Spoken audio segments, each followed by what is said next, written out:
I hate to ruin your beloved childhood anecdotes, so if you'd rather not take the memories of the wonderland you call from the days of being young, then I suggest you do not read this. I wish it weren't so, but unfortunately this story is the entirely unaltered truth. My mother always possessed a very special, reserved spot in her heart for the Wizard of Oz. I decided that it would be best to purchase her the tape as a birthday gift. She was swiftly endovatoring her later years and could use a reboot of her childhood. I pursued the internet, but I couldn't find a valuable gift for her. Sure, discovering the tape on The Wizard of Oz was no difficult feat, but I wanted a special edition for her. Eventually, after doing some research, I noticed a guy posting in the comments on videos of The Wizard of Oz, offering what he said, a great deal special edition of The Wizard of Oz, only $50. I find his attempt at English rather humorous, but I looked it over and sent him a message. Nearly right away, as if in an automatic text, I received a reply. So you're interested, I see. Go to PayPal and send money there. You are about to make a great adventure. I thought it was a bit odd, but I overlooked it due to his struggle with English.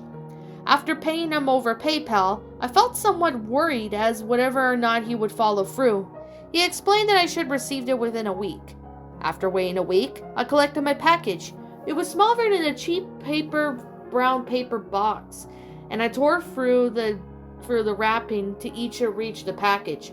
Written on it were the ordinary return address and a short message saying enjoy. I was pleased after tearing through the paper to discover a VHS of The Wizard of Oz. On the cover it was written on a bold black ink stating Uncut. I was content to see my mother would soon bear a special edition of her favorite film. I decided it would be best to look over the tape to see what exactly I was giving my mom for her birthday gift.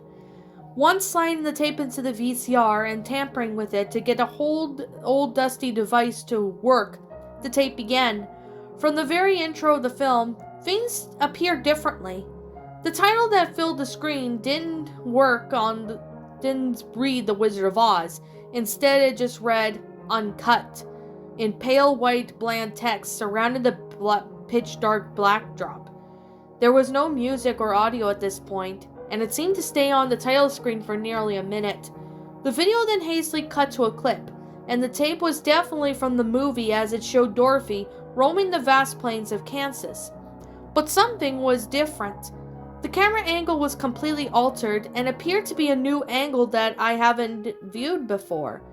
Instead of continuously running, the clip then cut to a scene where she spoke with Glinda the Good Witch. The angle that was being filmed off once again was off. Another noticeable aspect of this angle was whoever was filming it didn't belong where they were, and they moved almost as if they were hiding. I also found it quite difficult to hear the dialogue between Dorothy and Glinda, as most of it was suffocated by a violent deep breathing, seeming to be emanating from whatever held the camera.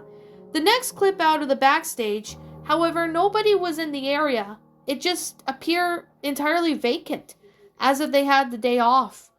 There looked to be a palette of face paint, and whoever held the camera was spreading some substance in the face paint. Almost mixing it appeared. The next clip was somewhat disturbing. It showed a memorable scene of where Dorothy was angry at the lion and hit him for doing something wrong.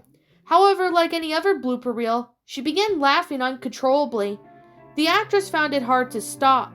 From this point on, the director, Victor Fleming, hastily walked up to the set, brushed his hands behind his waist, and with an open palm, slapped her in the face. At the time, Judy Garland, the girl who played Dorothy, was only a child, and Fleming, a well-aged man, had just slapped her in the face.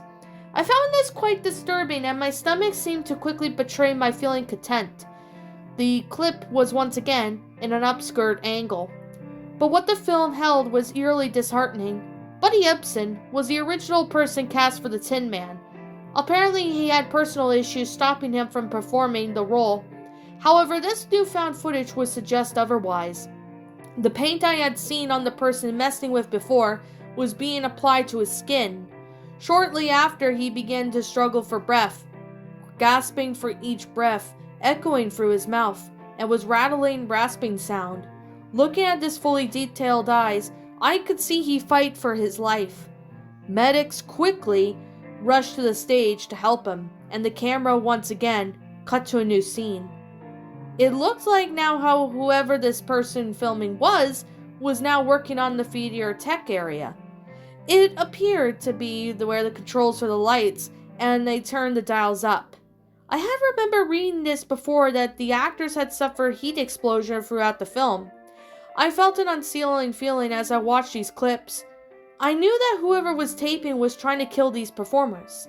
The next clip was quite unnerving as it showed Margaret Hamilton, the woman who played the Wicked Witch, in the scene where she's disappearing into smoke. To make it clear, she was only vanishing in this clip. She wasn't supposed to be melting or dying as she disappeared through the smoke. She quickly began yelling and screaming, "It burns! Help me! I'm burning!" It was clear that the smoke vapor contained chemicals to cause her to burn. She trembled onto the ground as the smoke cleared, and she was covered in third-degree burns. Her skin looked entirely singed as tears rolled down from her eyes. The man filming moved the camera as if he expected this to happen. The last clip was this montage of eerie videos, was far by the worst revolting. It was vile and sickening. In the original film, there were several of these little creatures called the Munchkins that ran freely. However, they showed a new angle that almost looked behind the set. In the distance, the sounds of Dorothy sitting with the Tin Man and Lion crept in. The Munchkin who looked to me at the camera, crying and begging, "Please, please don't do this to me." Tears streamed down from his face, and his face was full of fear. The poor man had a noose tangled around his neck and stood on a ledge. Whoever filmed the man pushed him off the ledge and let gravity do the rest. Instantly his neck snapped, and his body dangled like a rag doll. It swung back and forth in the backdrop of the scene. I was filled with discontent. There the film just ended. I decided to do a research on this uncut tape. I discovered that there was supposedly one of our audience that had reviewed this version of the film and hastily made changes following it. Reading deeper into the facts surrounding the film, I discovered that the unsettling truth that years later, Carla Blandick, the actress of Aunt Em, had taken her own life. At the start of the note, he pretty much wrote, "I'm about to make a great adventure." I remembered shocked that it sounded familiar. The exact same praise that I have spoken by the man who had shown me the video. I felt disturbed at this point and decided to view the entire note. She mentioned that there was some sort of inescapable pain. I also learned that Judy Garland, Dorothy, accidentally overdosed on drugs years later. This highly speculated, however. I turned the VHS back on to see if I missed anything. Then I noticed that I never stopped playing and I only just turned the TV off. The film was yet to be over, and it just cut to black for a brief moment. The camera now panned around a dark room. It was hard to make out what exactly it was. Then it shifted and showed just barely tainted with light on the body of dead of Judy Garland. I rather felt discomforted and turned off the film. I went back to my research and I soon found out there was a speculation of the hanging munchkin. In one of the scenes, the hanging munchkin is actually visible. Of all the facts present matched up with the twisted version of the film, I then decided whatever sick-horrid person should be put in jail. I turned the tape into the cops and gave them the return address. I asked them to keep me updated on the case, but they said they never found anything. It was unfortunate they never gave me the footage back, and it's still in their possession. My belief is that they were paid off by whoever did these sick things. However, I've tried my best to get the information out. Look it up yourself. Everything that happened was true. I find it so disturbing that it consumed my life. So if you do find the footage, I highly recommend you do not watch it. It will ruin your life. That expels all happiness and content from your life. I can't stand the sickness anymore. It's eating me up. I'm about to make a great adventure.